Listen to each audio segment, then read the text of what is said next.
you. Thanks for tuning into the Waiting List podcast. I'm Long Long. I'm Daniel. And I'm Jacqueline. And we are three watch friends with a healthy obsession for watches.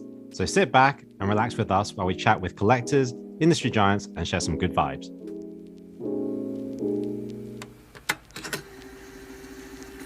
Welcome back to another episode of the Waiting List podcast. I've been looking forward to doing this episode for a while now because I feel like every time I see you at WatchBox, I'll guess today, I'm always in a rush and I'm kind of just going in, doing something and then I have to go, but we never really sit down to talk. So today our guest is Frankie Herrera. I don't want to define you as this is the only role you have, right? Because I actually knew you better for something else, but he is currently the client advisor at WatchBox Hong Kong. Welcome, Frankie. Thanks for having me, Long Long. Thanks for that intro. Glad to be here. Yeah. And of course, we have Dan joining us today. Yeah, well, good to have you here, Frankie. I'm looking forward to this. Yeah. Okay. Definitely. So like I said, Frankie isn't just a client advisor. Of the many things I find interesting about you, I think the YouTube channel thing would be a good place to start. So you have a channel, Frankie Tech. How many subscribers are you at now? Currently with Frankie Tech, I'm at 234,000 subscribers. In terms of like a Hong Kong channel, because I'm actually based in Hong Kong, I'm in one of the top 5 technology channels in Hong Kong. So, I mean, it's pretty crazy how we got there, but yeah, it's been a crazy 4-year journey to get there to that 234 mark.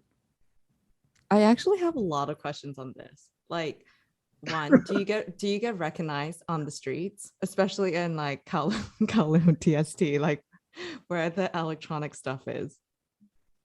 Yeah. You know, it's so funny. I think most people, if they see me in the streets, they would not even for a second think, oh, that's Frankie Tech. You know, that's a tech YouTuber. I might know him. Then they hear my voice. If they hear my voice across a room, it's automatic. And it's actually happened quite a few times where I'm just like, I was shopping for some home products store, something like that in TST. And I was just talking to my wife, and then all of a sudden someone's like, excuse me, are you a YouTuber? You do tech videos? I recognize your voice. That was one time. Another time we were at Peak Cafe. We were just having drinks, talking. And all of a sudden one guy just walks by me. And once again, it was just, maybe it was my voice. The sound of my voice is pretty distinct. And he was just like, oh my God, are you Frankie Tech? And I said, yeah. Thanks for the sub. And he just, I think so. It's really more my voice that, because I do a lot of top-down videos in the sense where kind of like Watchfinder, talking hands kind of videos. So you don't see my face too often. I still do some face-to-face videos, but my voice is, I think, my calling card. And I think is the thing that a lot of people just immediately recognize, even if they hear it on the street somewhere. Okay. So how did you get started though? Like, how did you even start the first video? Is that a Bark and Jack mug? This is a Bark and Jack mug. Yes, correct.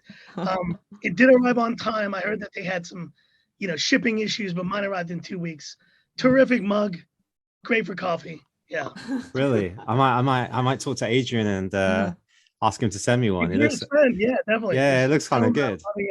Yeah. And the best part about it is when I'm done with the coffee, it says, if you can read this, you need more coffee at the very bottom. It sounds like something that Adrian would say, I have to say. Exactly. Yeah. But I was going to ask, before you answer that question, right? What, you're based in Hong Kong, like you said, yeah?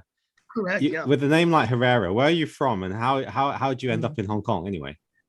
That is a long story. And this is kind of a part of my other identity, really, if I could sum it up, is third culture kid, someone who pretty much is not from, when I say I'm from El Salvador, that's where I originally am from, my story is actually a bit more complicated than that. I moved here when I was 2 years old. I was born in the Philippines, so a lot of people think I'm Filipino, but I actually was on a journey like with my parents who were basically working. My dad was working for Citibank for many years and was just one of those classic expats who was living outside of the country where they're originally from.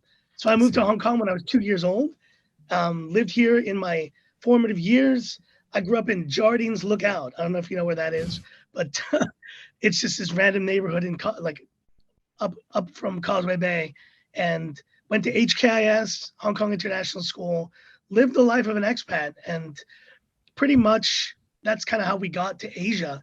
But in a sense, we never left too, because I have a sister who's lived here for many years. I ended up marrying a Hong Kong girl and have a daughter who's from here now. So it's just a crazy story to be like someone whose family is originally from Latin America and who grew up pretty much raised American, because I went to American schools my whole life, to then end up calling Hong Kong home. But it's pretty crazy. Can you speak Canto? And not being able to speak the local dialect, which is a classic Sorry. expat. I mean, I can definitely understand quite a bit, but it's one of those things people ask, like, you've been here for 20 plus years, like, why can't you speak the language? I call it the bubble. It's the bubble, the expat bubble that you live in here.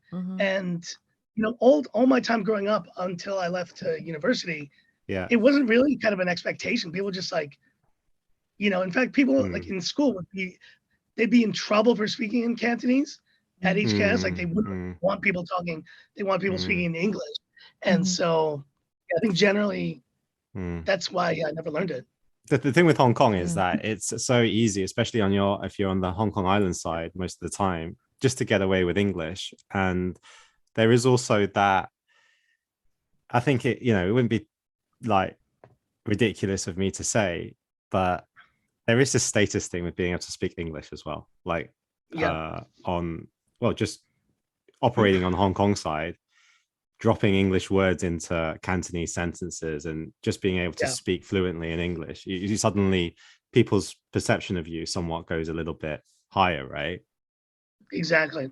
And plus everyone here always responds to me in English. So if I say like, something, you know, and it's like, what would you like to eat, sir? Like, okay. Right. But there's been some funny like moments in the past where like that language barrier does happen. I have this great story when I was going to McDonald's one day and basically wanted to order a McChicken, but I didn't want to have like the value meal. I just wanted the sandwich. So I went to the lady and I basically asked her, like, can I have a McChicken?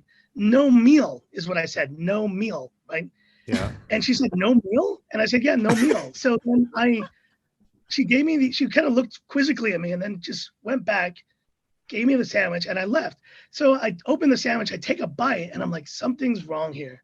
Something feels off. I take a second bite, and I realize she didn't understand me to say no meal. She heard no meat. So she took the meat out of the McChicken and served me a McLettuce with mayo. It was like the nastiest sandwich I'd ever had. And realized in that moment, later on, someone was like, don't ever say no to something. Just like you have to say, and I would like just a sandwich or something like that. I think there's a few things wrong with that story, because like, really, what are you getting a McChicken sandwich for? Like, it needs to be a double cheeseburger. Like, we all know it's got to be a double cheeseburger.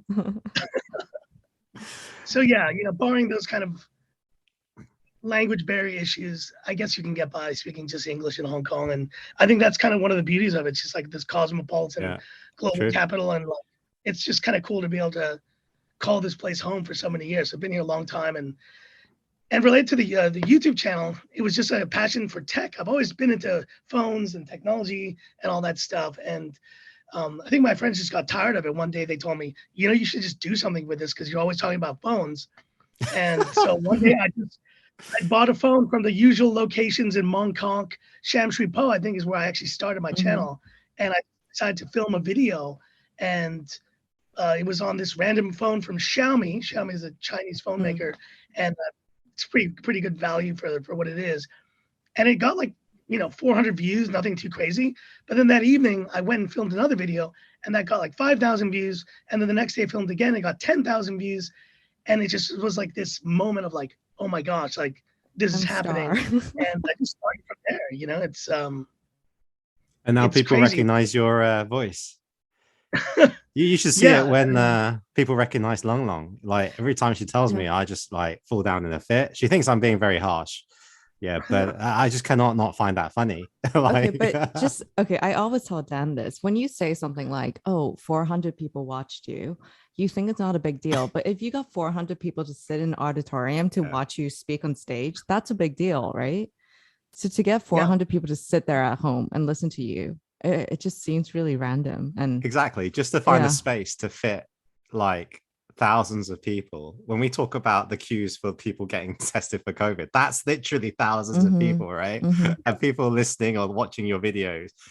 We just get so used to looking at these numbers, these likes. We never mm-hmm. actually Yeah. see faces. We never see people actually spending time watching it, right? I think the Well, crazier yeah. stat, with YouTube and being like a creator is the video views that you've had. So like 234,000 subscribers, but I have 60 million views on YouTube, which means they've watched my videos 60 million times. That number doesn't even comprehend Yeah. me. It's just like, who would waste their time watching my channel 60 million times? That's like the population of, that'd be like, I guess Germany. I don't know what the population of UK or something like that. If each person watched my video once, that is how many times it's been watched. It's like get a life, man. Like But do something.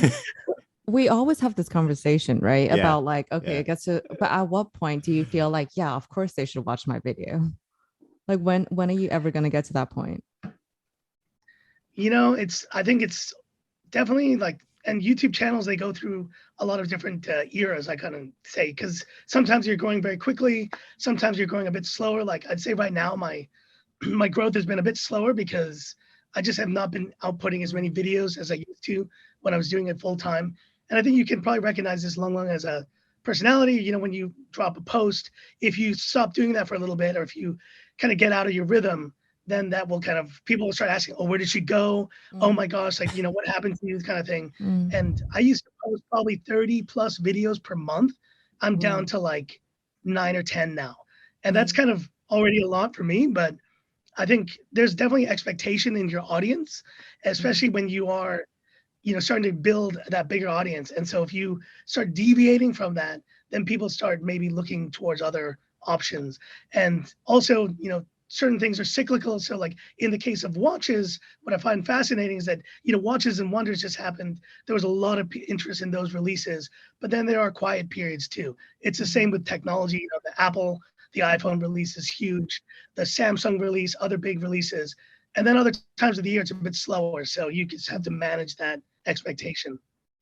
My own use yeah, of social media has changed dramatically in the completely, last yeah. 2 years. Like before, it was really social for me. I was using it to engage, chat, like, yeah, a lot more interaction. And now, obviously, I went through different phases, like you say. I can't really see myself going back to that stage of doing that. Like for me, it's completely like reference. So when I'm Frankie, looking for certain pictures of stuff, and that's it. Yeah. wait, were you old enough when we had MSN Messenger? Yes, I guess I'd reveal my age with yes, I do Okay. remember. Okay, I remember ICQ as well, if you want to go back. Okay. Yeah. Don't worry. I know ICQ. Yeah. So I was reading this thing yesterday, this autobiography, and it's so funny. I forgot all about this. This girl was like basically rewriting her diary and then going through what she used to write. And she said back then with MSN Messenger, to get a boy's attention, first you have to put all the contacts, all these random people you don't know, and you group them. So she had a group called Boys. And then to get these boys' attention, you have to log off, log on, log off, log on nonstop. And I suddenly remembered this. I was like, oh yeah. Yeah, do you know what? Now you say it, I do remember Yeah. that, because you would come up in the bottom right-hand corner. Yeah. It would come up Yeah. and then come down, come up and come down. Yeah. But after a while, yeah, everybody knew what you were doing. Like, yeah. and I remember it wasn't really a time of emojis. So you remember like everybody on their name would actually make Yeah. the pictures with Yeah. like brackets and like colons and shit. Yeah. Wait, just going back to a little bit about where you grew up, because I think at one point we went to, maybe not at the same time, but we went to the same school. You went to UWC, right? Yeah. So you were in Singapore for a bit. Oh yeah. So basically in my journey, like when I said I moved to Hong Kong age 2, I left Hong Kong when I was 8 years old and went to SAS. Oh I don't know yeah, if that's the American same. school. No, I went Yeah, to Singapore American UWC. Yeah. School. Okay. Yeah, and so, oh, crazy. So we were probably, I don't know if we were there at the Rivals. same time, but I mean, you think about the two quintessential Asian Yeah. cities to like grow up in, Hong Kong and Mhm. Singapore, and I grew up in both. And Hmm. I think that's kind of one of those things as a third culture kid is that like, you have your parents' original like where they're from, but when most people ask you like, where are you from? It's really a hard question to answer. And I think for most people, because we also have a connection to the States, we had a home in Mhm. Miami for many years. For people I Mhm. really don't care about, I just say I'm from Miami, and it's a lot easier. So like, okay, he's Latin, he sounds like American, and Yeah. Miami, yeah, that works. Yeah. And Yeah. whereas like if I'm saying like, well, I'm from El Salvador, but I was born in Yeah. Manila, but I lived in Hong Kong and I went to international school and I sound American only because my school Yeah. was American and my friends were American, Yeah. but I'm from Hong Kong. It's like, who that? Like, what is that? Like, I don't get it. Yeah. Yeah, it's a lot easier to say I'm from Miami. Hey, Yeah. I always ask Long on this, but what's Yeah. your take on how do you compare the two cities, Frankie, like Singapore and Hong Kong? Like, where do you prefer, or where did you prefer? It's a fine city, Singapore. It's a fine city. Get it? No, I'm kidding. That was a terrible. I used to have a shirt back in the day which said it's Singapore is a fine city, and then it had all the terrible like fines you would get, like no bird feeding, Yeah. no flower picking, No no gum. chewing, Yeah. no No durian. I don't know. Yeah, exactly. But no, Yeah. look, Singapore is an amazing city. In fact, one of my best friends lives over there. He bought a house now. He bought an apartment. He's there permanently.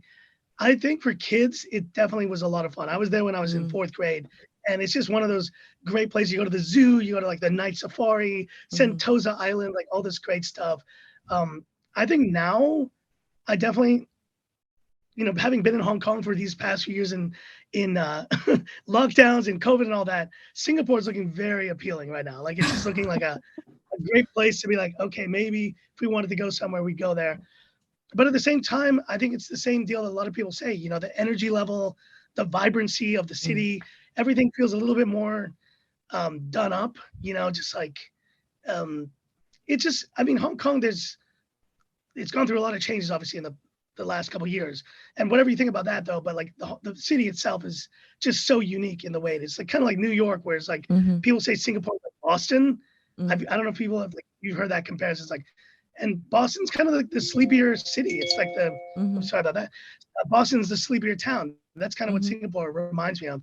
But at the same time, you kind of want to be in that more chill, more sleepy Mhm. town sometimes. Hong Kong can Mhm. be overwhelming. So I don't Mhm. know. Let, What do you us guys?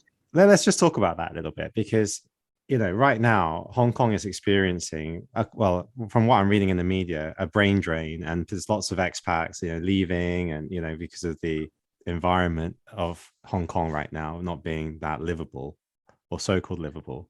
Personally, I think Hong Kong's actually very hard to live like long term because of the space. But what kind of like things are factoring in your decision process of whether you stay or leave? Because you're kind of in that kind of bracket, right? Yeah, You've no, got kids, you've that's a got great question. and you said your wife is Hong Kong, right? So it's different, Yeah. because she has that natural bond with Hong Kong. Exactly. Yeah, and her whole family's here, so that's kind of a big factor. Family ties, I would say, is the big thing that would maybe keep someone around.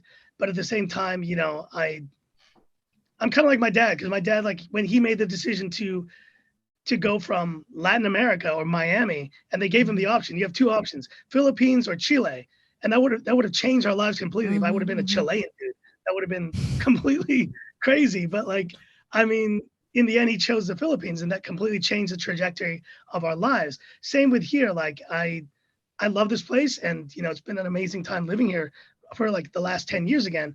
But to be honest, like, could I see myself going somewhere else and living, I don't know, in the UK or in the US or something? No, I you think don't I want to could live in the totally do it. UK. You don't want to live in the UK. Let me just Wait, put why that out not? there. Because that's Yeah. that's a location. And my sister actually, her husband, he's from the UK. So Mhm. he's basically, that's kind of home for them. And they've already like planning to make the move back there. So it really does depend on where the career takes me, which Mhm. is kind Mhm. of the way to WatchBox, because WatchBox, as you know, is a global platform for luxury watches. We have a lot of locations around the world. We have a location in Singapore, Dubai,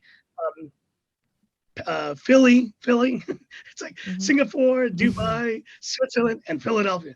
And it's just amazing because with this kind of company, you definitely could imagine, okay, maybe at some point I could do something in Dubai or Singapore or maybe go to the US. So like it's just very cool to be a part of a company that gives that opportunity. But at the same time, I also know like Hong Kong is so easy. It's so convenient. There's certain things you have here that you just can't have elsewhere. And I think you would miss those things, right? If you were to leave at some point. I think maybe like because of your experience as a child, and I think we share this, is moving and going somewhere, that decision-making process, because you've grown up with it. Yeah, it's easy for you to, because you say one of the things that I always feel, and you kind of mentioned it, is where is home? Right? Yeah, you kind of see Hong Kong as home, but you have like lots of different attachments to everywhere. So you don't really see anything at home. And the next thing which was really telling is you said where my career takes me. Like that's how I feel. I feel like whichever place is good for me, yeah, that's home. I've never had that emotional tie because my family's there or something, because my parents, they moved from Hong Kong to England, right, the UK. That's where I grew up. And then, I'm now in Shanghai. I've never really cared, Yeah. So I think that's the same with Long Long, right? Because she's like even more like mixed, like of where she, Taiwanese mom and like Singapore and now in Hong Kong, right? No, but that's like I think the difference between like I think really differently about this. So one, it's the same in the sense that I don't feel very connected to a certain country, right?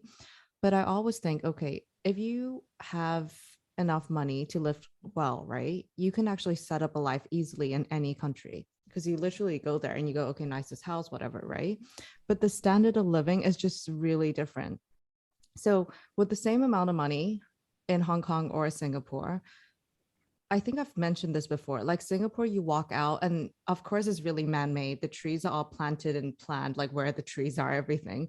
But there's trees like everywhere. And there's a pathway to walk, to run. And Hong Kong is a bit more rugged. So then you have to think at my current stage, no kids, not married.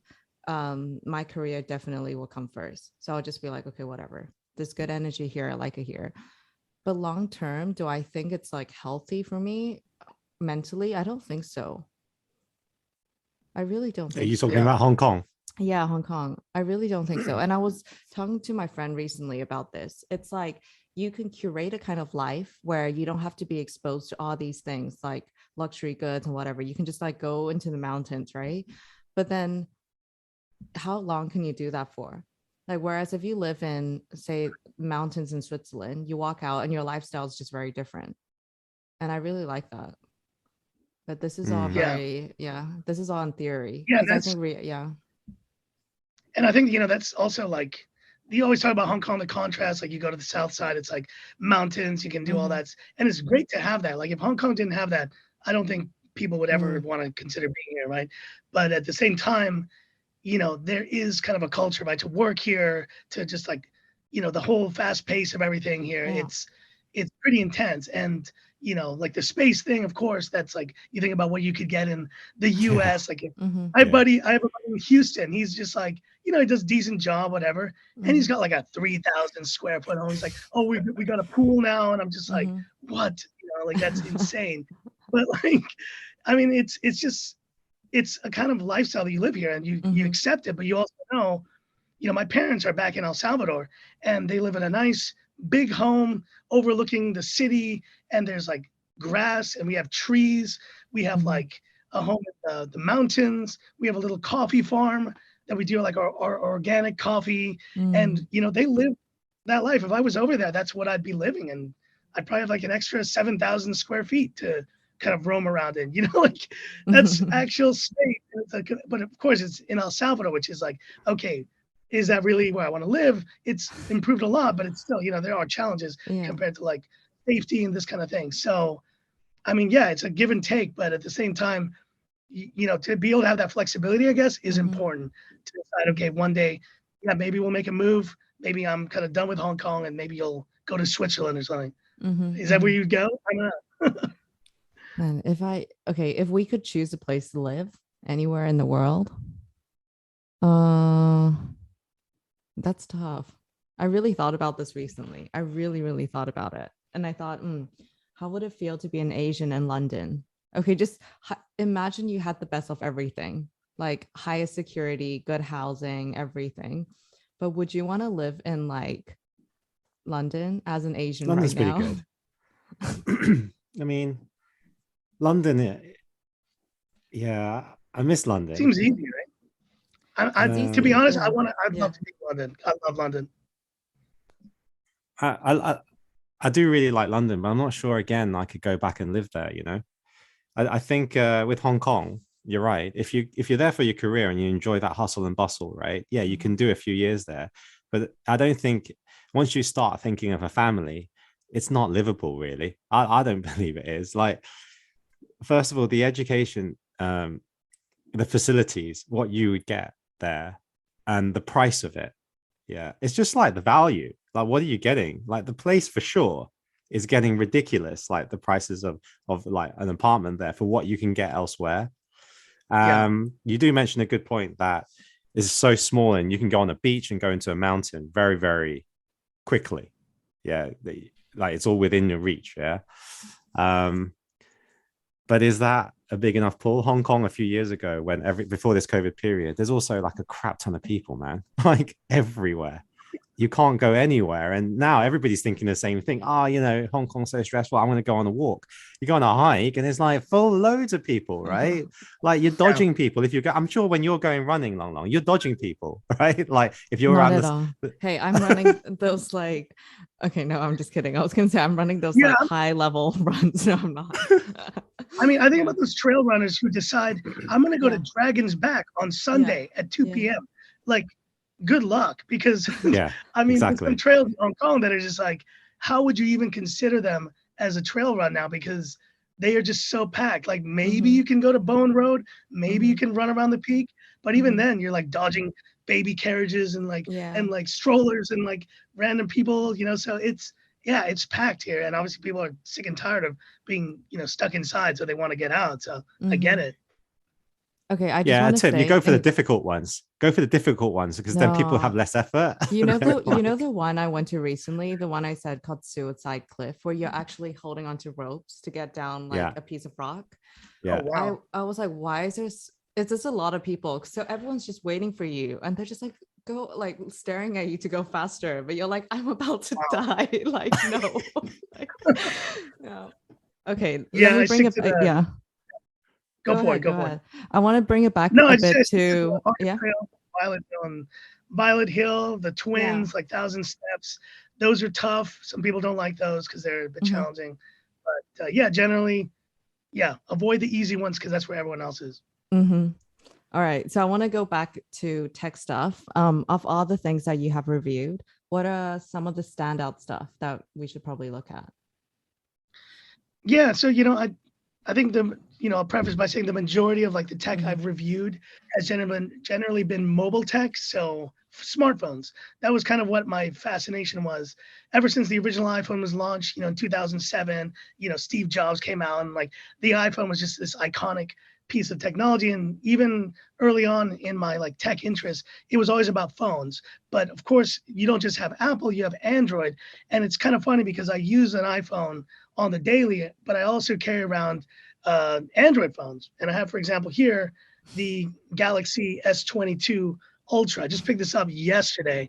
And this is a great phone. This is a flagship Android phone. And a lot of my channel has been based on covering Android tech, because if I covered Apple stuff, it's like one iPhone per year. That's it. See you next year. But in the case of Android, there's so many different releases coming out from so many different companies. You have Xiaomi, you have Oppo, Samsung, you have even Google is now releasing their own phones. There's tablets, there's like, you know, laptops. I do mostly phones, and that's kind of what I've covered.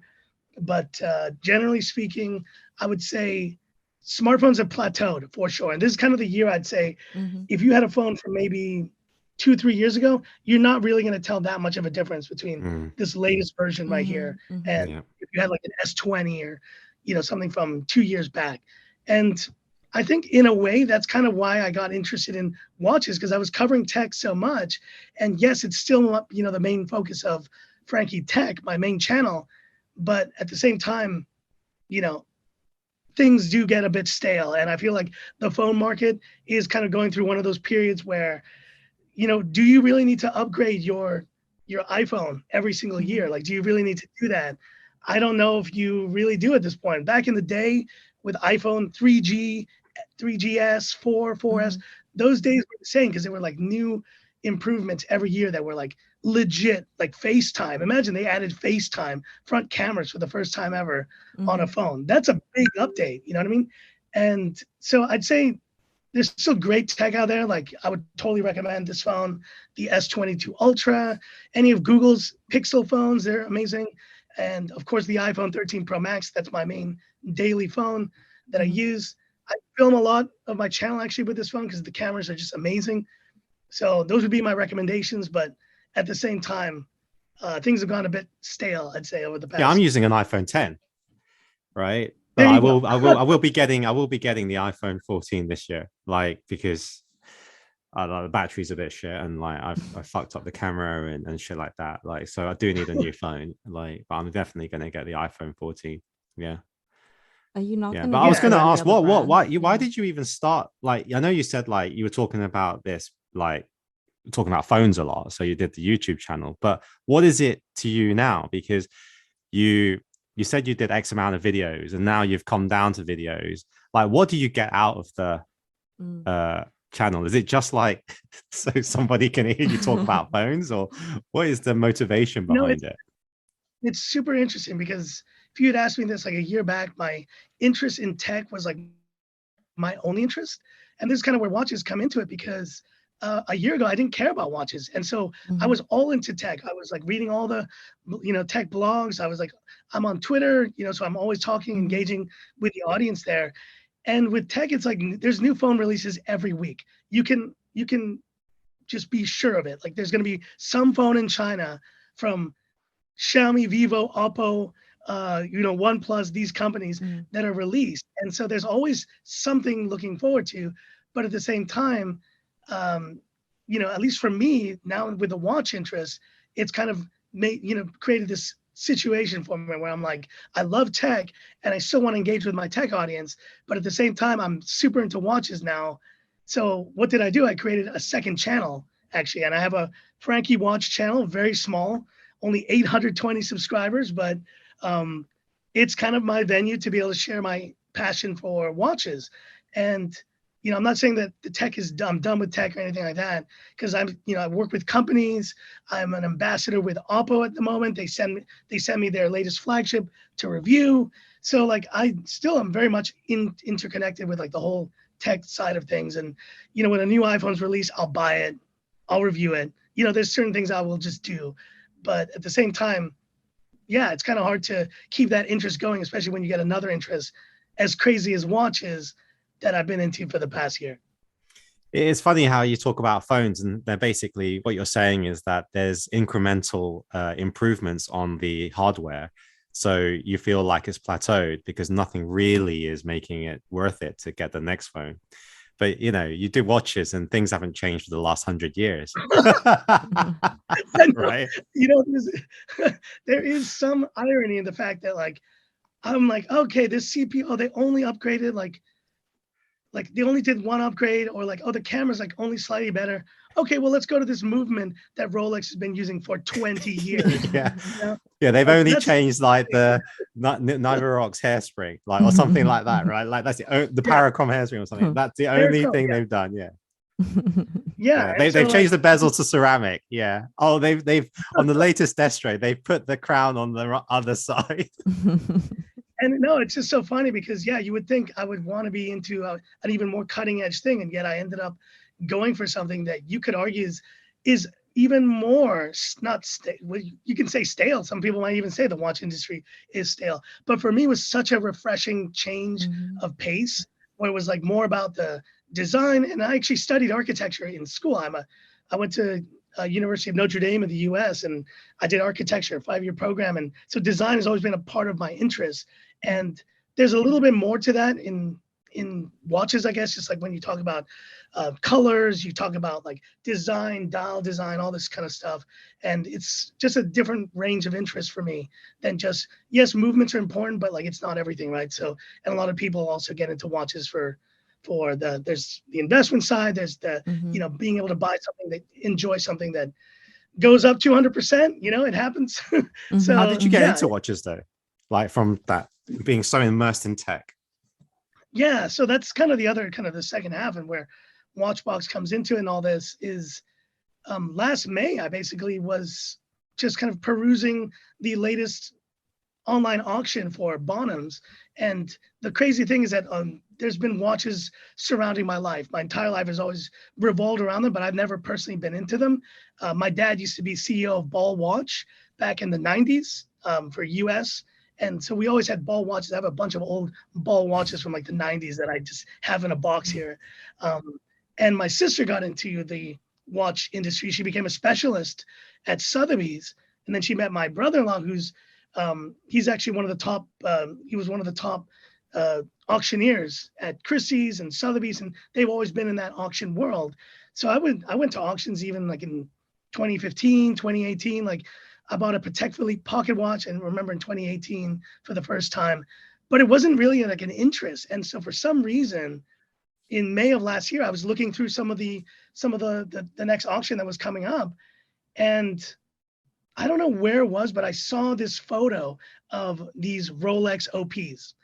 And this is the honest to God truth, because I saw the photo and like all these colors, and I was like, oh my God, like what the heck is this? Like these look amazing. But most importantly, green is my favorite color. And yes, there's other great colors of the OP. I'm wearing the Oyster Perpetual 41 millimeter in green.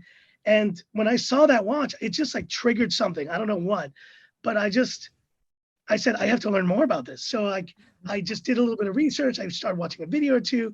And then I think I watched this documentary like about Hans Wilsdorf. And I was just like, oh my God, like they made like the oyster case. They created the automatic winding movement. So like immediately just like went down the rabbit hole. Within like 3 days, I just binged probably like hundreds of hours of watch content, reading like Hodinkee. I discovered Hodinkee. It was like incredible. Like, oh my God, like this is so amazing. Yeah. And so I literally just went to my brother-in-law, who he does this for a living. He was actually the auctioneer guy at the for the Henry Graves Super Complication when that watch was sold at auction. And I remember him like sharing the video. Like, yeah, like, this is me, like, you know, at the auction. I was like, oh, that's cool. That's pretty neat. You know, it's like no big deal, but it's like one of the most important, you know, watch auctions of all time. And this is my brother-in-law we're talking about. And it's just like, so I just went to him one day and I was like, look, I'm really into watches all of a sudden. I'd purchased my first luxury watch was a Tudor Black Bay GMT. And I just showed it to him. I was like so excited and everything. And so then he, you know, I got to thank him, Tim, thank you, Tim, who made the connection, because it just so happened at the time that he had a friend who was working at this company called WatchBox, and they had a vacancy. They had an opening for a trader kind of client advisor role in the company. So just, it was so serendipitous. It just happened to be that week that happened. And he was like, well, you know, like I have this friend who, you know, they have this vacancy, maybe we should talk or something. And I said, okay. I literally had like no idea what it was about. I'd been into watches for about a week.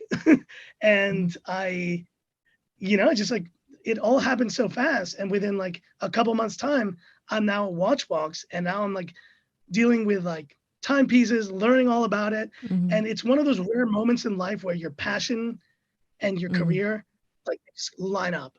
It would be like when I started getting into tech, all of a sudden, you know, Apple knocked on the door and said, hey, would you like to come work and design like phones with us? I would have been like, yeah, sure. That's kind of what happened with watches with me. And I mean, I just got even more into it now since then, because it's a rabbit hole, man.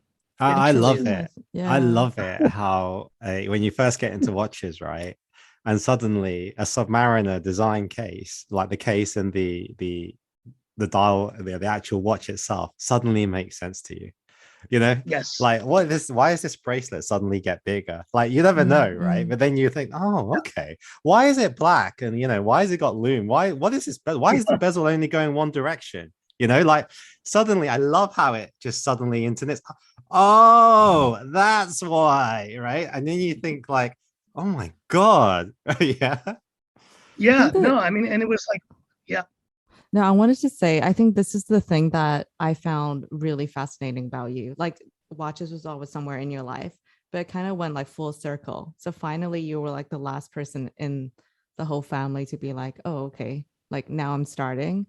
But all this was happening around you and it was like slowly building up. Yeah.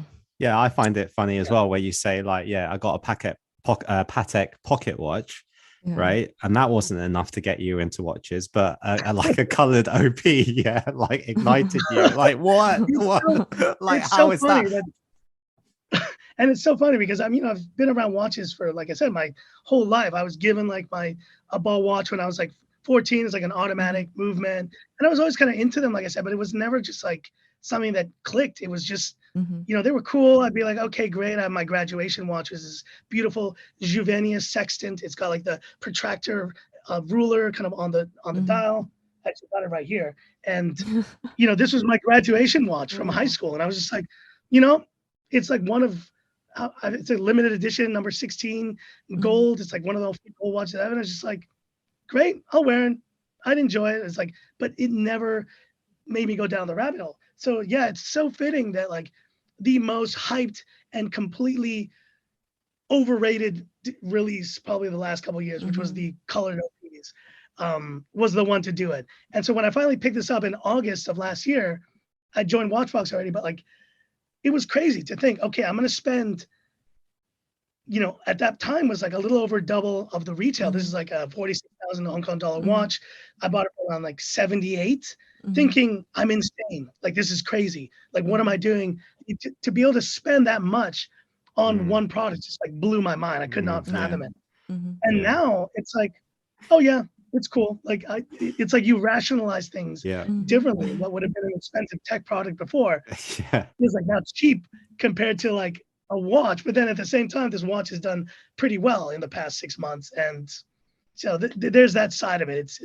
It's really crazy. Yeah, I think we all have that moment where like a watch like gets past a certain price point. You think, what? Like that the first time you look at it, why? What? Because it doesn't really. There's nothing in a man's accessory like line, even in clothing that even comes close to that kind of bracket. I mean, you could say a car, but at least there's you could justify a necessity for a car, right?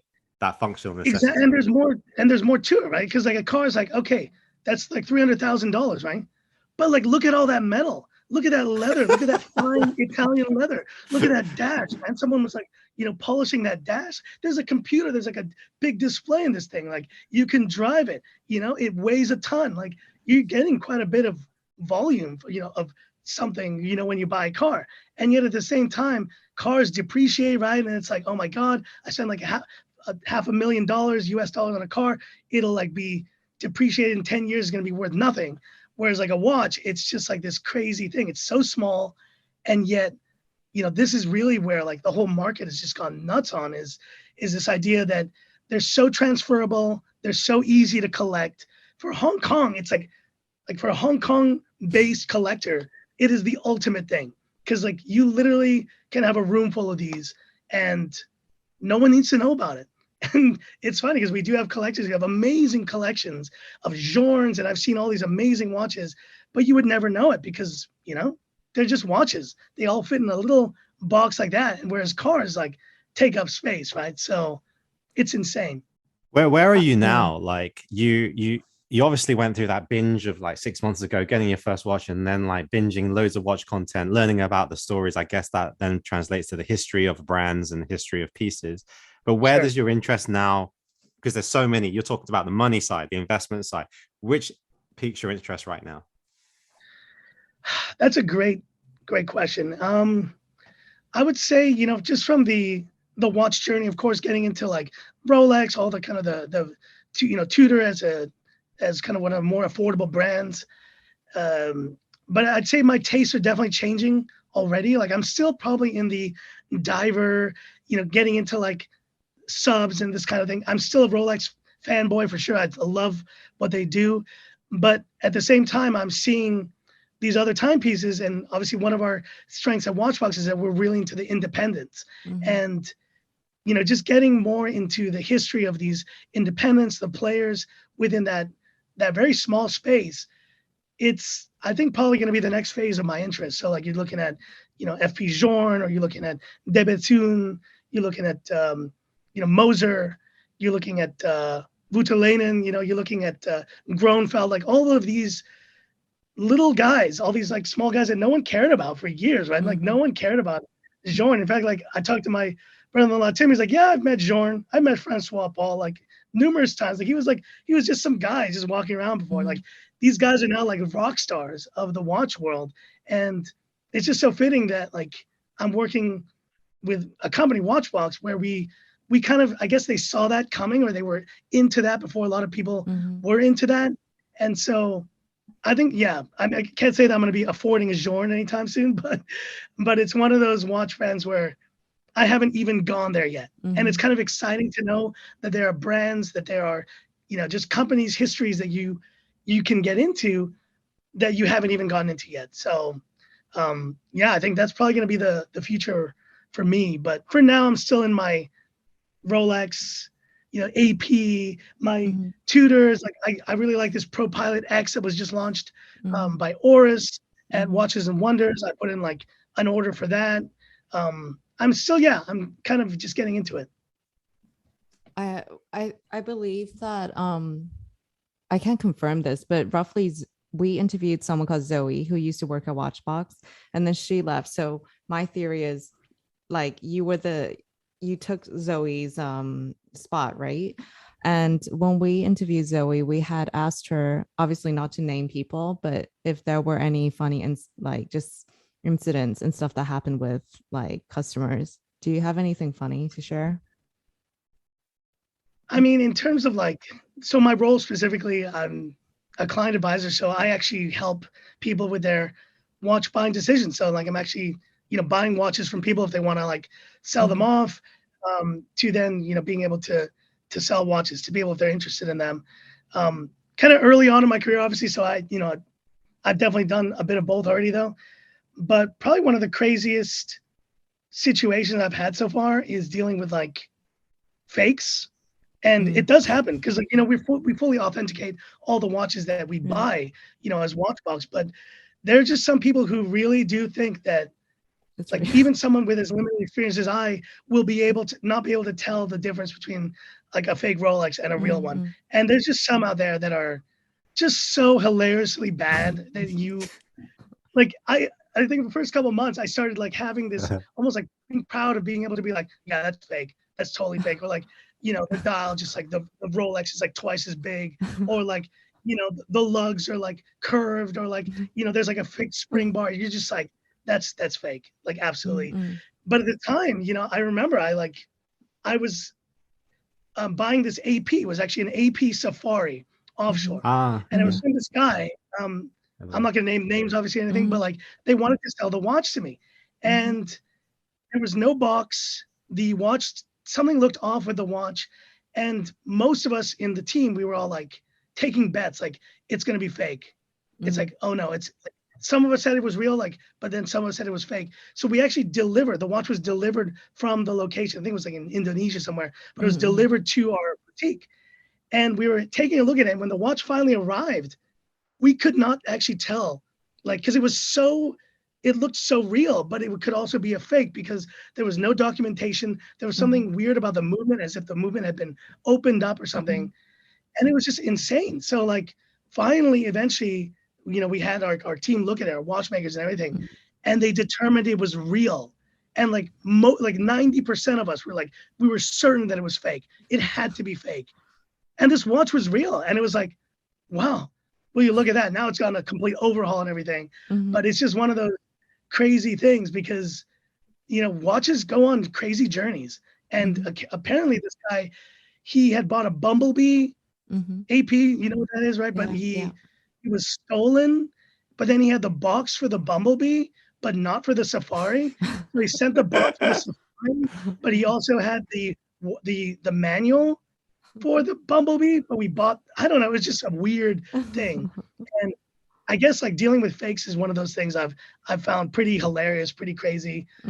Dealing with just some people like, and there are the realities of valuations. You know, when we offer a quote on a watch, sometimes what we call the deltas, this price separation between what people want and what they don't. And I think when people see like, okay, they bought a watch with a lot of jewelry on it, iced out, you might think from the perspective of like the person who bought it, this is going to be mega bucks. And so the guy was like, I want $78,000 for this watch. This is my price expectation. And I had to go back to him, and you know, we talked with Mike Manjos is one of our top guys, and he does a lot of the trading, you know, for WatchBox. And I had to share the quote that I got, which was, yeah, we'll give you $4,000. So it's like, and the reality is people think sometimes because of the watch itself, because it has all this jewelry on it, because it has all these diamonds, that it will be intrinsically worth so much more. And yet you have to break the news to them that it really isn't. And unfortunately, yeah, they didn't move forward, of course, with that transaction. But yeah, sometimes having to explain to people that their watches are not what they think they cost is also do you find that you know, when you say that to somebody's watch, it's like you insulted their child, right? And do they ever get like abusive? I'd say, what the fuck, Frankie? Like, come on, man. Like, are you blind? Okay. Yeah, look, it's a beauty. Like, okay, I definitely had one incident which was pretty bad. Like, luckily it was not all by phone, but it was just this guy. And I love you guys if you're from Australia. I'm not trying to say anything bad about Australians, but some Australian dudes, they get really upset. And this guy was furious. So first of all, he was like, he asked for the quote. He was upset that it took more than 24 hours, and we were pretty quick turnaround with that. Which watch was it? He was just like, I think it was like maybe like an IWC or a Brigade, something that, you know, it's probably something forgettable. Yeah.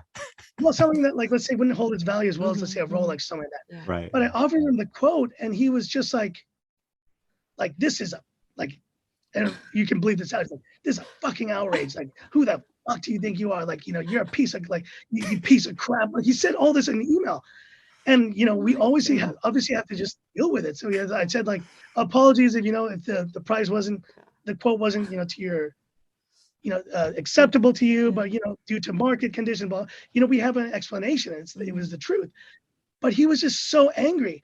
And I think the last thing he said was like, you know, piss off, like, fuck you. And it was like, I mean, it was just like, and it was like, he wanted to have the last word. So he just kept emailing, and he just kept emailing back saying like, F off, like you I won't even say the things he said. Hey, but and I was just like, what the hell is wrong with you, man? Like, but we have to be positive and stay positive, because we're not going to get in a fighting match. But are you allowed to stop replying? Like, as a company policy, do you guys always have to send the last email to be like, thank you? I mean, you know, like any kind of good white glove service, you know, approach, you would want to be like, I'm sorry, this wasn't to your liking. If you have any other watch related requests, please, you know, reach out again. Fuck off. That was the last thing he wrote back. In response to my, please reach out to us again. I didn't say that, but like, what I mean is like, you just have to deal with that. And I think when you tell someone their watch isn't really kind of worth what they might think it is, especially in this market where things are just going crazy, and like people have expectations, right, of what the valuation on a watch is. And of course, we, you know, doing the buying side of it, we have to sometimes not meet those expectations. We can't chase like every single watch in that case. And in that case, that guy was really not happy about that. So okay, I want to go go back a bit to watches, and I just want to ask, since you're so into green color and green dials, if you had to choose maybe 2 watches from Watches and Wonders, because there's a lot of releases or green dials. From Watches and Wonders, I'm trying to think. Oh, it's got to be that Moser. There was that new Moser with the Fume green dial. That thing was, it was like before the show, but that thing looks amazing. I don't know where, like, maybe that should be my thing. I should just call myself like the green dial collector or something like that. Because Like I'm just really into green. Anything that's like Mhm. green, like my Grail watch is the 116508, the John Mayer Daytona, right? Mm. Because it's just like it's a green dial, and I don't know, Mhm. maybe that's just my thing, but I don't know what are the other green dial releases. I'm blanking there a little bit on. 5270, Yeah, the the Patek. Patek. Okay, there you go. They also have the well Patek, time in see, green. Yeah. yeah, that's a beautiful watch. I actually, funny enough, my favorite release from Watches and Wonders for Patek is the 5172, that salmon dial. I Oh. think it's like a chronograph, right? Mm-hmm. But the point That's is, nice. like, I'm kind of getting into salmon now as well, like, because I Yeah. just ordered this like Oris Pro Pilot, the Mhm. salmon color version, and that's a color that I think I could definitely rock, like, get into this next So part of the you're year. so you're the salmon collector now. I mean, I don't know. I'd say probably still green. Like, I'm looking at some of the watches here I have, but Yeah, like, but when I hear you say just, that, I'm like, Yeah. duh, like everybody can rock salmon. Hey, you'll be I surprised. mean, Some of the salmon colors are off. yeah, I mean, some people said that this Pro Pilot X is more of a pink or like a peach. It's Mm. not exactly a Mhm. salmon. I might have to like go to the Aura store and like check it out or something, but it's just a cool looking watch. I think it looks Mhm. amazing. Caliber 400, 5-day power reserve, 10-year warranty. I mean, it's like got some great stuff to it. But at the same time, I would say the release that I enjoyed the most or that I'm so excited to pick up, which I'm sure will be very polarizing, is the new Air King. Oh, I don't know okay. what it is about Air King that Yeah. I It's got like, green but on most it. people, Yeah. yeah, there's some green on it. It's true. Yeah. But for some reason, most of my colleagues think it's the ugliest watch of Really? all time. Like it is. Well, because I think there's something about the dial of Air King that is very polarizing to people. Um, the fives, there's too many Mhm. fives. I've heard Mhm. people complain about the older one, obviously being a little bit, chunky, Mhm. based on a not an airplane, but an actual like a land speed record vehicle that failed. So Mhm. like there's just history to the Air King that a lot of people don't like or appreciate it. When I saw that release with the new in the new Submariner Yeah. case and a thinner watch, they put the 0 next to the 5 in '05. New 3230 movement, 70-hour power reserve. For me, like that's a slam dunk. I absolutely Mhm. am so excited to pick up that watch. And I don't know. What do Will you you be guys able think to of? though? Do you think you'll be able I to don't pick know. it from? That's it. Yeah. It's Frankie That's it. Tech. Of course you can. Do you ever You think can I about go there's in. leveraging no that? I'm Frankie Tech, and I have I hope what's so. channel I mean, called? I'm liking it. I Yeah. like and retweet everything Rolex posts on Twitter. I don't think All they right, we follow gotta Twitter do. as much Yeah. as like, Twitter is kind of like the tech person's social network. While like I know all you guys you're more Instagram. Instagram is like where it's at for watch collectors. And so I've been trying to adjust my habits because I'm on Twitter most of the time, but I know that's not where watch fam is. Watch fam is always on Instagram. So um but who knows? Maybe if I can pick it up, that would be my favorite release of Watches and Wonders, even though it is not everyone's cup of tea. I know that people How don't about love you, it. Long? Actually, since we're on the Well, from topic. Rolex, there's tons of like, I mean, the Stella dial ones, with the green Oh yeah, stone and yeah. just okay. So I went to Paddock last week. Yeah, it was last week. So I have two questions. But okay, first I went to Paddock and I put in an order. Obviously, there's no order, right? It's just like, yes, okay, I understand you're In interested. your interest. Yeah, I asked your for the world time this year, the female one, right, with the diamonds. It's green, and I just think it's pretty. Like just purely because it's pretty. Nothing about it's like very special. It's just that okay, it's a very pretty shade of green. So I was like, okay, I know they're gonna say no anyways, but whatever. But yeah, that and actually all the Rolexes this year, I would take any like gladly over the rest. So If you I were could, the yeah. left-handed Destro. No, no, maybe not that one. Aside from that one, all the other ones, the sub, and yeah, I would take the Rolexes over the Pateks even this year. I would take if I was to take Yeah. one watch, I have to take the 222. But as Long said Oh, before, it's expensive, like yeah, it for is. guess what it is. And Yeah. if you really ask me, I would prefer that in steel. Yeah, but I'm sure they're going to release that in steel. I think that's a great like I think that's got great potential in steel to be potentially the next hype sports watch. Agree. Just because you've got the brand, which has always been highly regarded. The sports watch design itself, the reason why they brought it back is because it's good, man. It's a good design. It's super sleek. So, people's arguments with Lange Odysseus, they don't apply because it's so thin.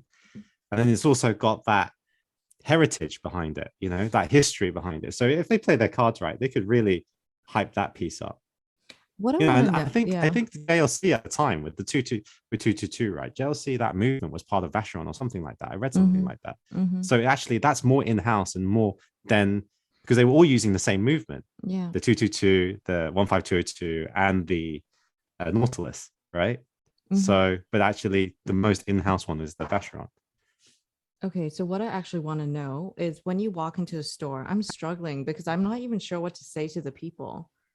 I don't mind. I don't need them to, because I'm just trying to figure out how do you actually tell them I'm interested and I would like to put in an order. The conversation so far has been really, really awkward for me. You walk in, so they're following you and they'll say to you, what would you like to see? So first is two kind of scenarios. One, there's no watch. So you're like, no, it's okay, right? So you leave. The other one is the offer display. So you're like, okay, I would like to try this. So they're really nice and they'll be like, okay, please sit here. And then you try the watches. After you try it, you kind of talk about it and you're like, whoa, it's a lot nicer than I thought, blah, blah, blah, blah, blah. And then you say, okay, so how do I put in an order for this? And then it's just silent. And then they're like, can I, instead of being like, oh, can I get your name or whatever, it's now the other way around for me. Here's my name card. Wow. Yeah, because I think if you really are interested, you will message them, right? But they're generally like, why don't you WhatsApp me your name card? I think it's because they want to check out your background, like, don't they? They want to check that. They want a specific client and they want to have that justification with a name card. Oh, this is so and so, because so that when they pitch their proposal to the brand, whoever makes that decision, it's all part of that information. But I'm just wondering, like, because when you walk past the store, you can see people are sitting inside having conversations, right? Like every time I walk past AP, I see some customers sitting there. But I just want to know, what are you guys talking about? Yeah, but can you remember, right? I think the clear way is go in and be like an Angus and say, look, I know you don't want like for selling these watches, but I want to know about your brand. Teach me about your brand. I'm really I did that. But I mean, you can also do the creepy thing, just start showing up every day and just be like, hi. And just show up every single day, and then they're gonna be like, okay, we need to do something with this lady, or she's just gonna keep us back. Or you can use your charm, Lang Lang. I'm sure you've got buckets full of it. No, because they started to just avoid eye contact with me. Like I'm actually I'm sitting opposite the guy and I'm like, look, I want to help you out. And I know there's a long list and I respect that there's a list. And I don't want to give you a hard time. And I know you have to write this report, blah, blah, blah. And then he just stopped looking at me. So I was like, okay, it's time for me to leave. And to be honest, this is my shameless plug for WatchBox, because you don't have to deal with this kind of thing. When you come into our boutique, you're like, hi, how you doing? Like, and in normal times, would you like some coffee? Would you like some water? Take a seat. Let's just talk about watches. Yeah. And just tell me what you like. I tell you, that really is what has probably made companies like ours and, this whole kind of gray market, or like we talk about it, like our, the pre-owned business, so good, so effective in getting clients and building a community because of the AD experience. And like this guy giving you the side eye or the weird, like giving you weird looks. You just want to ask about the watch. Like, well, we don't have that one, but like, we're not going to make you feel weird about it. So I think that's where. Do you think, watch companies and brands have kind of, how can I say, like forgotten that at the end of the day, the client just wants to go in and get a watch, and they focused a lot on that experience, and that feeling of luxury, when actually, I just want to get a watch. And then they've made it very convoluted and very unclear on what, like, obviously Long, she's an experienced watch lover and Yeah, it's crazy. buyer, and yet she has trouble thinking, what the hell am I supposed to do? What does like the average guy who even has a problem getting through the front door? Because can you remember, I don't know if you remember those days, like before you're into watches, you know, these things are very expensive. You're standing outside looking at the watches in the glass, right? And you think, shall I go in or not? I mean, I remember I felt like that. And then, you know, you had in London, especially on Bond Street, New Bond Street, there's this big bouncer on the door. And you almost thought, like, do I even bother him so that he can open the door? You know? No, maybe it's the so brands true. have gone away from that, and maybe they've forgotten, you know, like been so trying to make this this image out. At the end of the day, I just want to get a watch, man. Exactly. And you know, you think about it, like, and from the perspective of, obviously, like with WatchBox, we have not just one brand, right? We have a bunch of different brands that you can like just try on immediately. Like you could literally walk into a and try on a Journe, an AP like Jumbo 15202. You can try on like a whatever Rolex we have. Like you can try on 3 different brands in like the span of like 10 minutes. And whereas like you go into Patek and it's like, what is truly the experience like? In AP, do they even have watches at AP? the AP, I don't even think they're real, right? They're just, I mean, they're dummy models and stuff, but like the experience is just so like lacking. So I think that's why we're seeing a lot of surge of just, and it's not just us, obviously there's other players in the market, but like this type of approach where it's like more about, you know, come and join the community, come and have a look.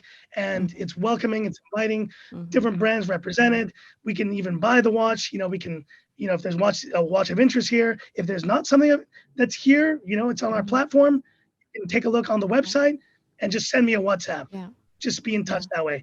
It's just a lot easier, you know what I mean? And I think that's why the pre-owned side of the market is booming right now because of that experience. That's a very good point you make. Like a year about ago, having like sorry, you know, like I'm super against paying premium for something, but then if you had asked me a year ago would I plug WatchBox, I would never plug WatchBox. But literally in the last like few months, all I ever say when I walk out of shop is, oh, it's fine, I'll just go to WatchBox. Like I don't even get angry anymore. I'm just like, okay, just be calm and just face the fact that it's like shopping at City Super. You know, it's more expensive than, I don't know, like welcome, but you're just like, okay, I know what I'm getting, so I'm just gonna go to City Super and enjoy myself. So I'm super. I think it's a good point you make, Frankie, that when you go to a boutique in Hong Kong, you're kind of relatively, it's still doable where you could go, I'm going to go to Patek and then go to AP, because when we do buy watches, we are considering, we narrow it down to 3 watches or 4, and they might be from different brands. And so you can find like, okay, in Hong Kong, everything's in walking distance, so you can do that. But that's not always the case for most cities, right?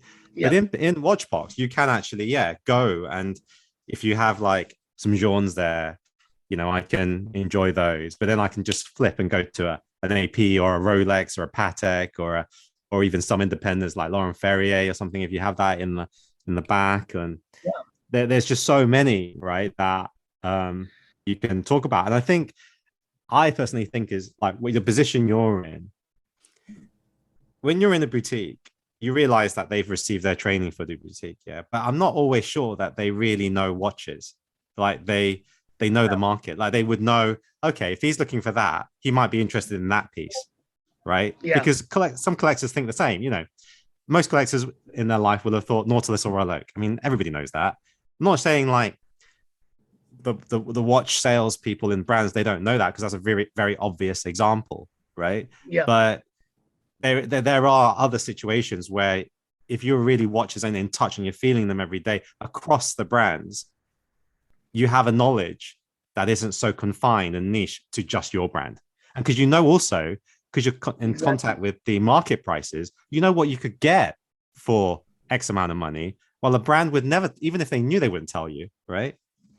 Yeah, and I think it's the idea of like no hassle and really just like all upside for the customer, which means one, you get to see the watches in the first place, because like in many cases you won't even see the watch, so you won't even be able to try it on. You won't even be able to make a decision. Number two, because there's different brands, you might not have even thought about, I don't know, like maybe there's this Journe Havana that looks great, but oh my gosh, there's a Journe, like a Holland's, the Holland's version, like, you know, dial. Oh my gosh, it's even better. I like it even more, kind of thing. And being able to make that decision in real time is because the watches are there and you can actually make that decision. And then at the same time, I do believe, like, I generally don't consider myself a pretty pretentious guy. Like, I'm pretty down to earth. So like, if I walked into a place, I would want someone to be able to treat me like where, like, I just feel like we're kind of on a level playing field, or that I'm not like walking in, like encroaching on the space. And I've been to like AP House. I'm sorry, I love AP, but like, I definitely did not feel that way when I was there. I was like, can I help you? I was like, yeah, I need to fix this strap. I was like, I'm sorry, but we only do appointments. The next appointment is in 2 weeks. Would you like the appointment? I was like, yes, I would love the appointment. I was like, okay. And then they, it's just like, I don't know, like, general feeling of like experience in these other places is pretty different. Is that AP House in on the Hong Kong side or on the TST side? Dude, I TST don't won't know. even open the door. I think it's Hong Kong side. Yeah, like, is it appointment only? Has it always been appointment only? It has, right? Actually, TST is if they invite you. Yeah, I know TST is a bit like a weird one. Yeah, but like even the AP shops now are appointment only. Yeah, that's right. I had an appointment with a sales there when I was in Hong Kong like a month ago. Yeah, I remember it was, but I think that was because of COVID, right? Yeah. Yeah, it was probably due to COVID. But I mean, I'm not trying to bash on anything. Like, of course, like, they have their certain level of aura that they want to keep, and it's great.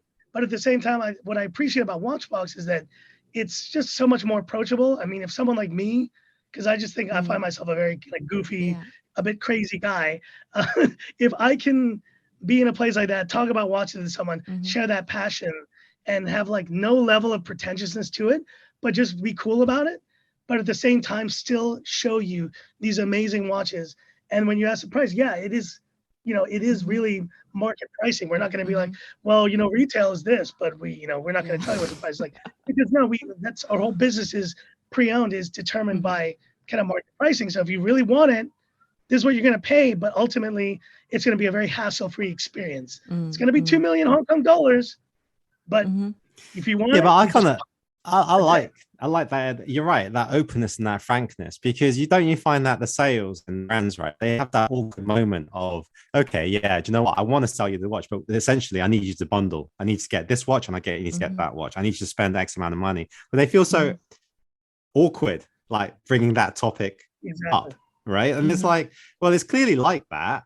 And I'm not bringing it up. Right. Like, sometimes, I mean, we do bring it up and say, okay, do you know what do we need to bundle? Right. I've been to brands and I've said, what do I need to bundle? And they're like, no, we just want you to buy the watch that you want. I'm like, yeah, but the watch I want, you're not going to give me. Like, in my mind, right? Like, just tell me, like, what can I bundle? Right.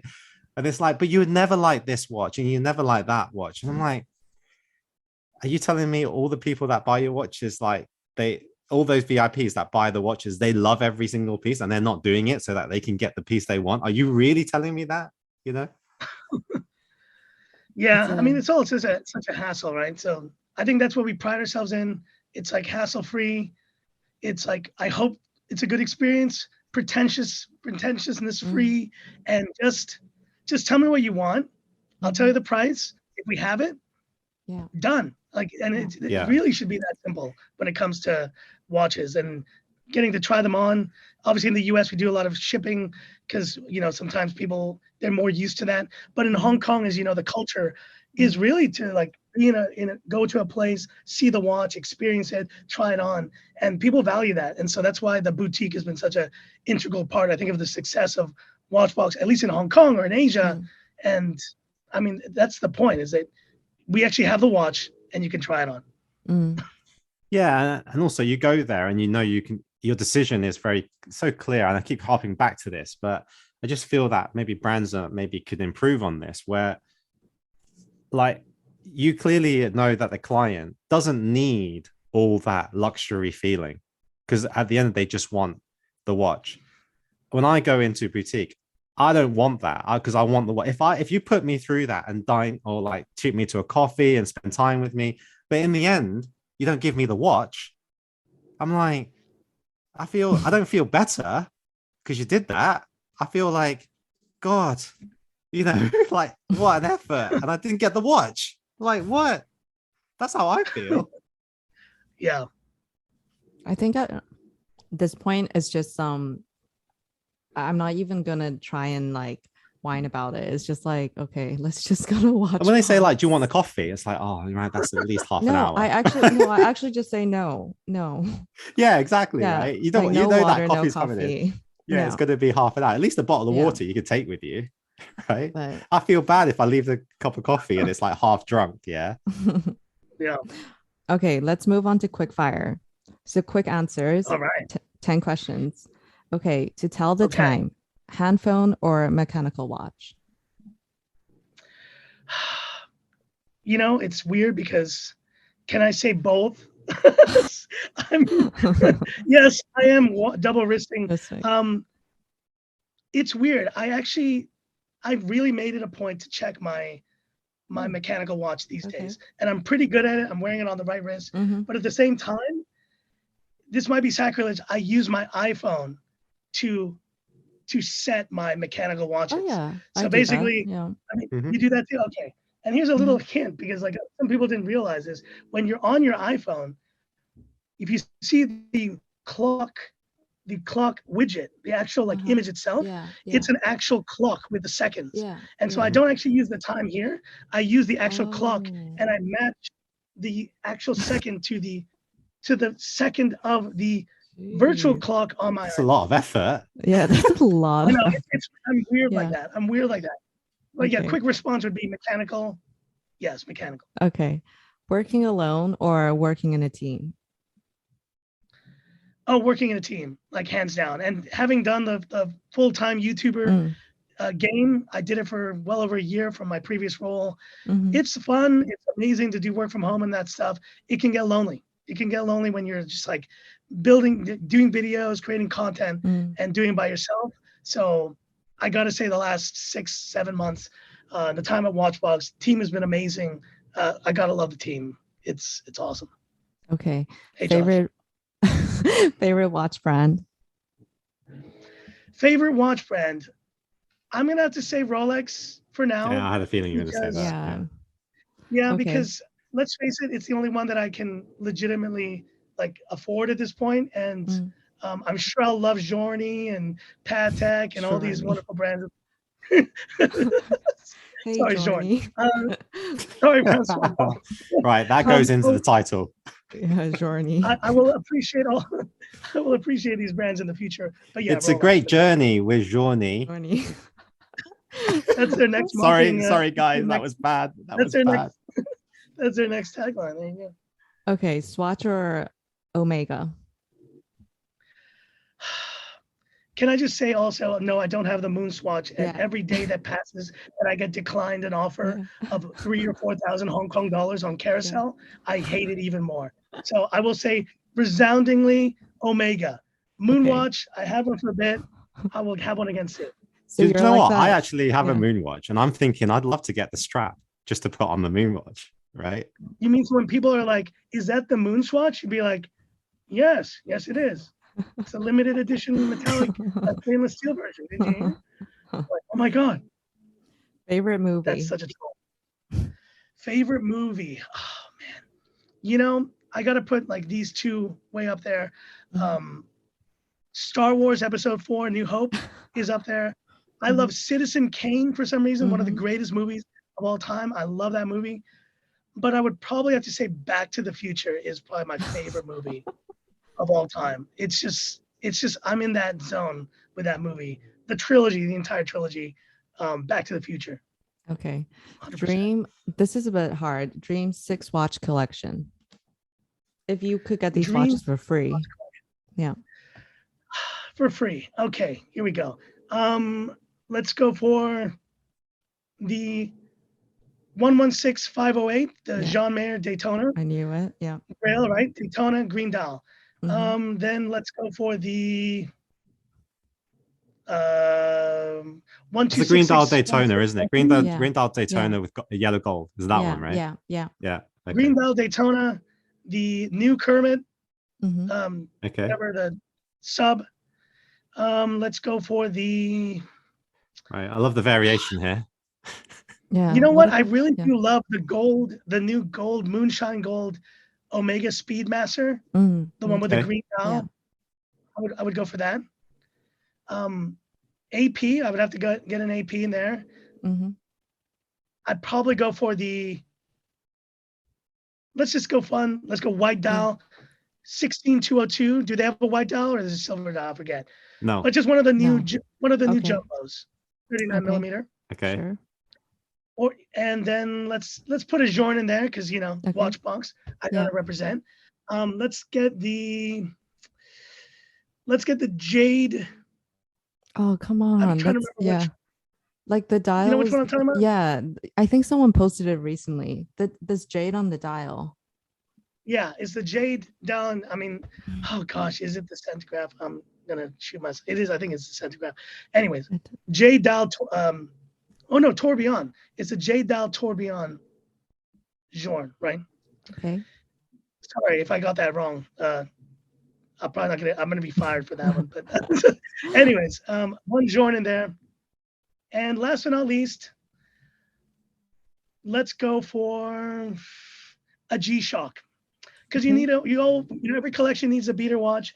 And so I would want a Casio GA2100 in green, electric green that doesn't exist.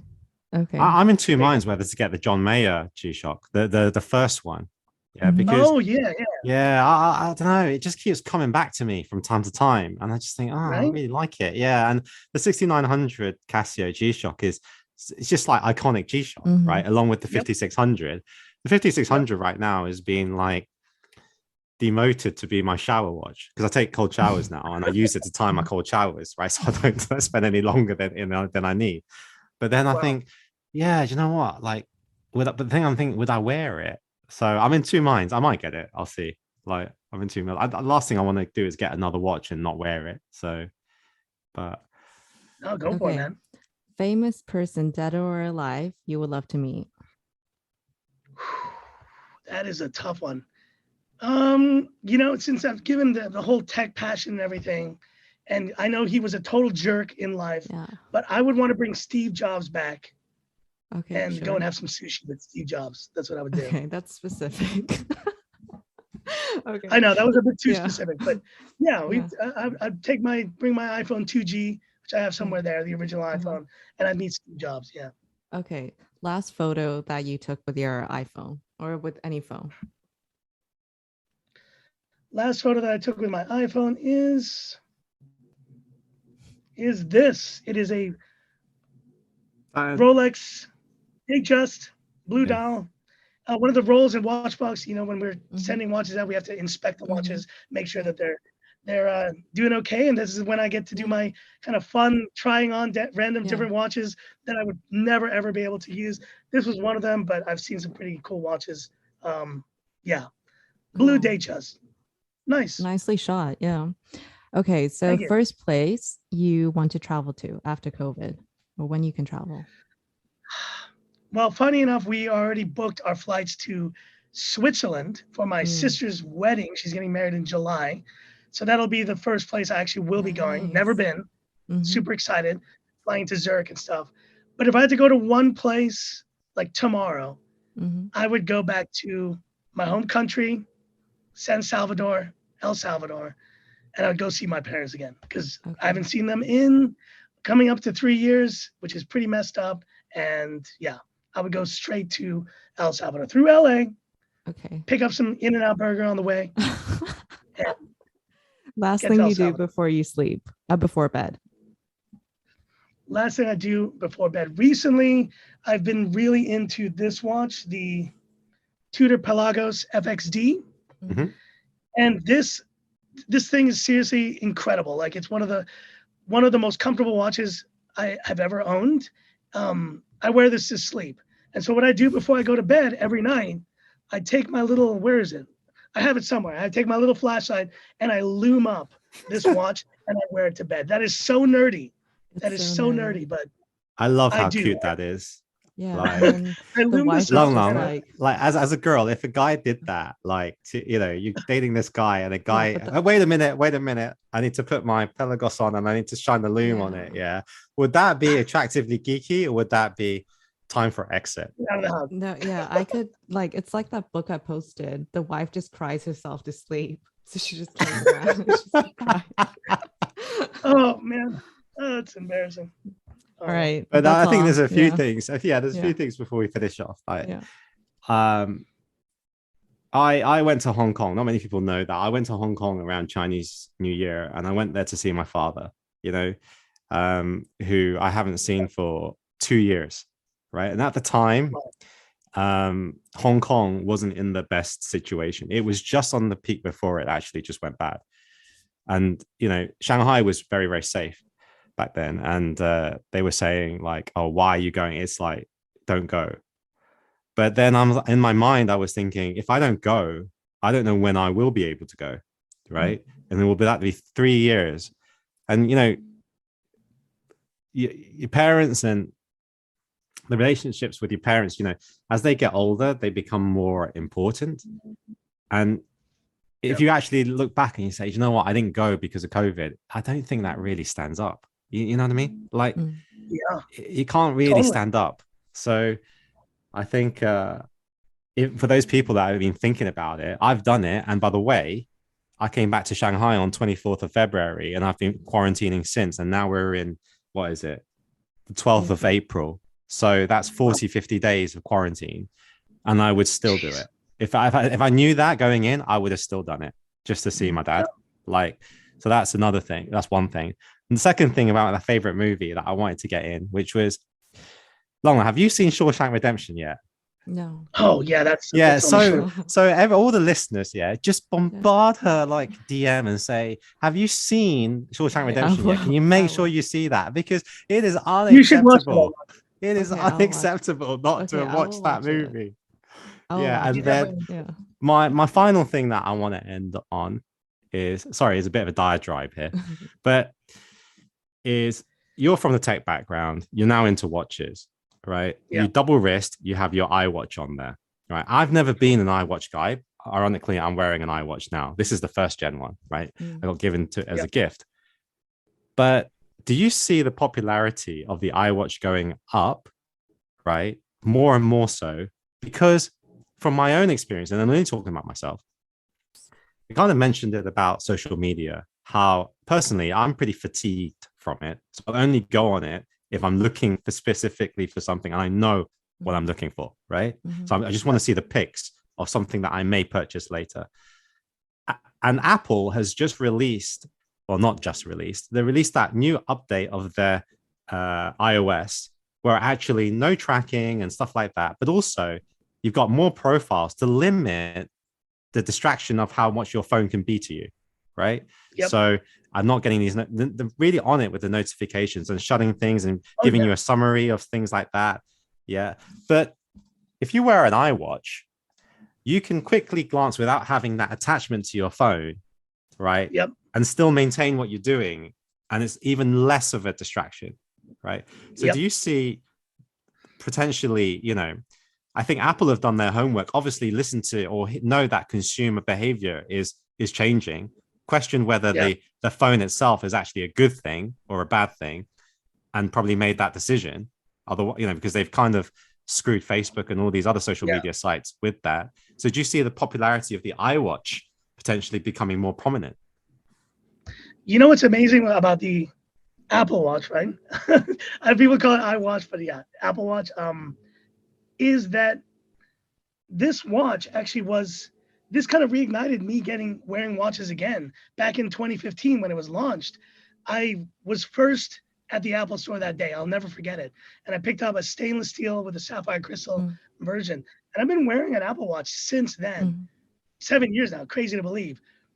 I do think these things are becoming so ubiquitous now, not because of the, of course, the notifications and all that other stuff, but because of the wellness, the closing your rings, the fact that it's monitoring my heart rate.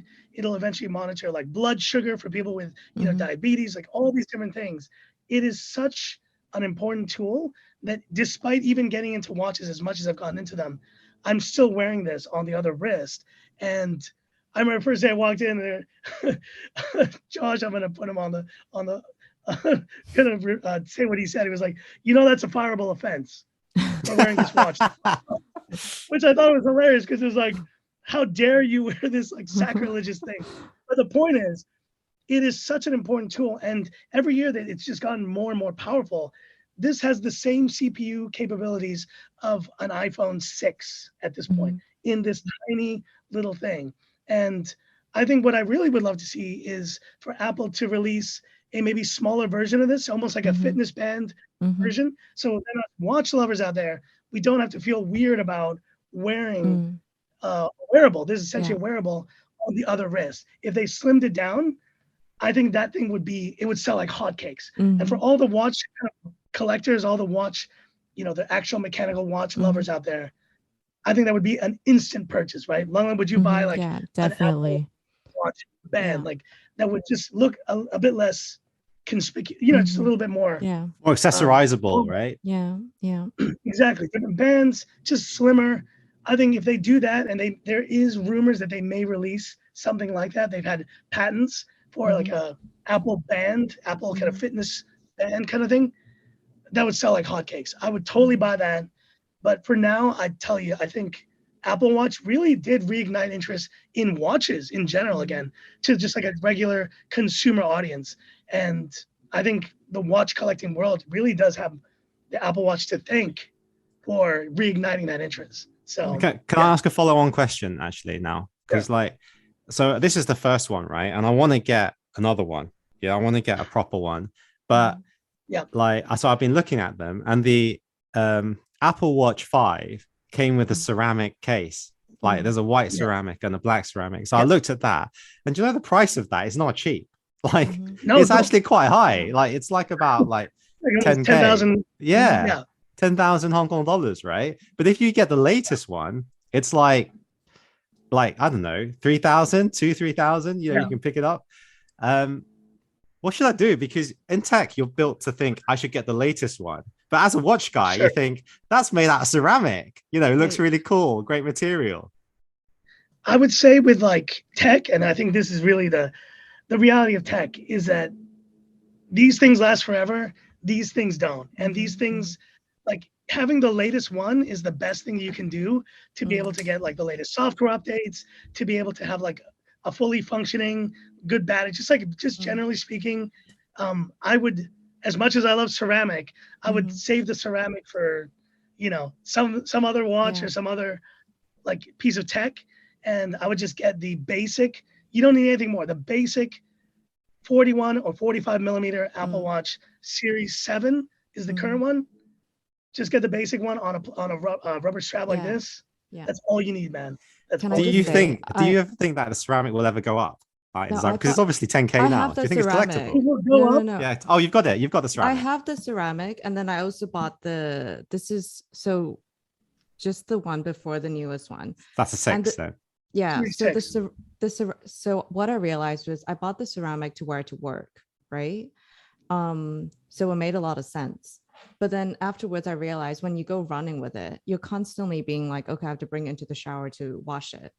So then I realized most of the time I'm using it for running now. So then I got the lightest one. I think this is titanium or whatever. It's aluminum. Yeah, aluminum. So same thing, rubber strap. And then I just use it for running. So you just have to think about like, what are you using it for? Yeah. I see a lot of girls in Hong Kong.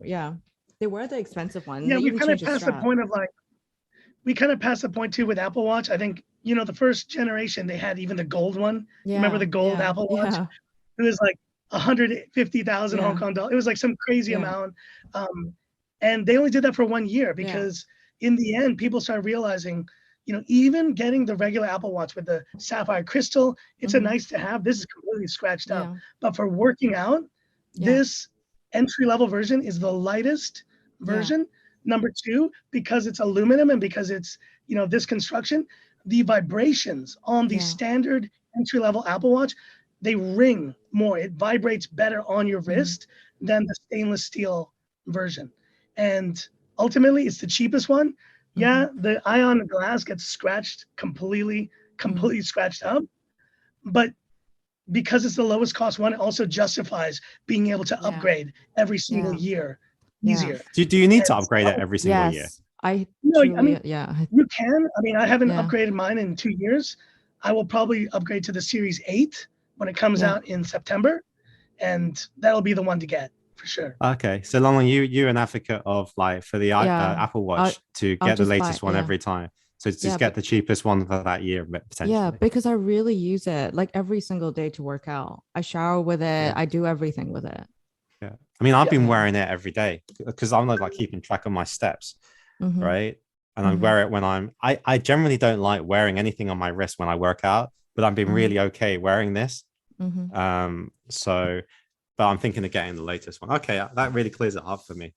Yeah. All right. But I think I still want sapphire glass though. Yeah. You can go and bug Frankie about this. Sorry. Yes, all your watch related or tech related questions. You know where to find me, right? Maybe you don't, but if you're in Hong Kong, go and bug Frankie at WatchBox Hong Kong. Okay, so if you enjoyed that episode, please check out Frankie's YouTube channel, Frankie Tech and Frankie Watches. Yeah. And you can find the rest of us on the Waiting List Podcast on Instagram at the Waiting List Podcast. That's all for today. Thank you, Frankie. Bye. Thank you. Thanks so much, guys. Bye. As always, thank you for listening to the Waiting List Podcast. We hope you've enjoyed it as much as we have. And if you have any questions, comments, or feedback, feel free to reach out to us at the Waiting List Podcast on Instagram or via our private accounts. We'll see you on the next one. Bye. Bye.